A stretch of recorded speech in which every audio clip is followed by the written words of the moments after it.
अब हम करने लगे हैं यूज़र डिफाइंड डाटा टाइप। अब क्या होता है, सी हमें एक ऐसी फ्लेक्सिबिलिटी प्रोवाइड करती है जिसमें यूज़र न्यू डाटा आपका ना क्रिएट कर सकता है, जिसे हम क्या कहते हैं, यूज़र डिफाइंड डाटा टाइप। मैं अपनी रिक्वायरमेंट के अकॉर्डिंग अपना डाटा टाइप को डिफाइन कर सकती हूँ, और इस चीज़ को हम क्या कहते हैं, यूज़र डिफाइंड डाटा टाइप। ये डाटा आइटम आपके जिस स्ट्रक्चर में इंक्लोज किया जाता है उस चीज़ को हम क्या कहते हैं, जिस स्ट्रक्चर में उसको इंक्लोज किया जाता है, जो डाटा आइटम इंक्लोज की जाती है, उसे हम मेंबर ऑफ द स्ट्रक्चर बोलते हैं। जैसे ये हमारी इंक्लोज है, ये हमारे मेंबर ऑफ स्ट्रक्चर हैं। अब ये क्या है, ये फर्दर जो टाइप के होते हैं, स्ट्रक्चर होता है, यूनियन होता है। अब स्ट्रक्चर हमारा क्या होता है, ये हेट्रोजीनियस एलिमेंट की कलेक्शन है, यानी इसमें जो डाटा आपका स्टोर है वो डिफरेंट टाइप की एलिमेंट का डाटा स्टोर है, डिफरेंट टाइप का डाटा स्टोर है। और इसमें जो वर्ड यूज़ होता है वो कौन सा यूज़ होता है, स्ट्रक यूज़ होता है। अब जैसे मान लो कि मैंने यहाँ पे स्ट्रक करके स्टूडेंट का एक डाटाबेस बनाना है। अब रोल नंबर आपका किस में होगा, इंटीजर में होगा। मैंने ये ले लिया, नेम किस में लेगा, होगा करेक्टर में होगा, वो ले लिया मैंने। कोर्स मैंने करेक्टर में ले लिया, आगे मैं फीस ले सकती हूँ, वो किस में, फ्लोट में ले सकती हूँ। तो अब मैंने क्या करा, एक ही ढांचे के अंदर मैंने जो अलग अलग एलिमेंट है उसको क्या कर दिया, स्टोर कर दिया। अब हमारा क्या है, यूनियन।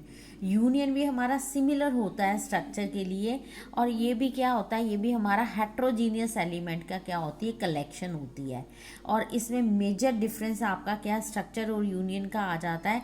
स्ट्रक्चर में आपको सेपरेट मेमोरी एलोकेट होती है, लेकिन यूनियन में आपको क्या होती है, सेम एलिमेंट की आपको सेम मेमोरी एलोकेट होती है। जैसे मान लो कि जैसे यूनियन में, जैसे आप क्लास में बैठते हो, अगर तो आपको क्या मिलता है, अगर आपको अलग अलग से चेयर बैठने को मिल जाती है तो वो आपकी किस तरह से आ गई, वो स्ट्रक्चर के अंदर आ गई।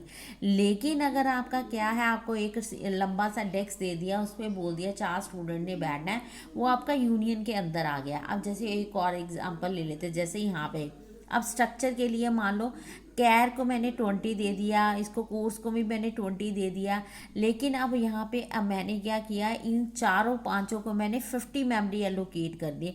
अब जितनी रोल नंबर को चाहिए वो ले लेगा, जितनी इसको चाहिए, करेक्टर को चाहिए, जितनी कोर्स को चाहिए वो ले लेगा। समझ में आया कि इसमें क्या है, यूनियन में क्या होता है, सबको एक ही मेमोरी एलोकेट होती है, मतलब ग्रुप, मतलब 50 मेमोरी मैंने एलोकेट कर दी 3 मेंबर के लिए। जितनी उसको चाहिए, इंट को चाहिए वो ले लेगा, जितनी फ्लोट को चाहिए उतनी ले लेगा, जितनी कैर को चाहिए वो उतनी ले लेगा। तो इस तरह से क्या है, यूनियन में जो है वो वेस्टेज होने के चांसेस कम होते हैं, जबकि स्ट्रक्चर में जो होते हैं वेस्ट होने के चांसेस क्या होते हैं, ज़्यादा होते हैं। इसके बाद हमारा आ जाता है, ये हमारा बना हुआ है यूनियन स्टूडेंट है, उसमें भी देखो सिर्फ यहाँ कीवर्ड चेंज है, बाकी सारा क्या है उसी तरह से सिंटैक्स होता है। उसके बाद है एनमरेशन।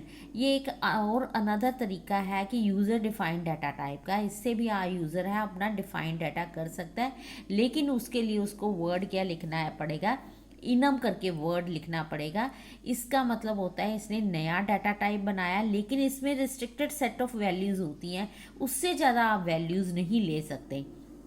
जैसे मान लो कि यहाँ पे क्या बनाना है, मैंने डेज करके एक डाटा टाइप बना दिया, या मैंने मंथ करके एक डाटा टाइप बना दिया, उसके साथ मैंने कीवर्ड क्या लगा दिया, इन लगा दिया। अब यहाँ पे जो जो आपने इसके अंदर यूज़ करना है वो आपको यहाँ लिस्ट बनानी पड़ेगी, और लिस्ट जैसे मैंने संडे, मंडे, ट्यूसडे, अब इन्हीं में से वैलिड है। इसके अलावा कोई और आपका क्या लिस्ट में कोई नंबर आ जाता है, वेरिएबल आ जाता है, वो इसको नहीं उठाएगा। जैसे मैंने यहाँ मंथ लिख दिया, मंथ में जन से लेके मैंने दिसंबर तक लिख दिया। अब अगर डाटा टाइप में कोई अगर वैल्यू आप लेते हो तो इन्हीं में से आएगी, यानी जनवरी से लेके दिसंबर तक ही आपका वो मंथ आएंगे, उसके अलावा कुछ नहीं आएगा। उसके बाद लास्ट डाटा टाइप हमारा कौन सा होता है, वॉइड। वॉइड का डिक्शनरी में क्या मीनिंग होता है, एम्प्टी।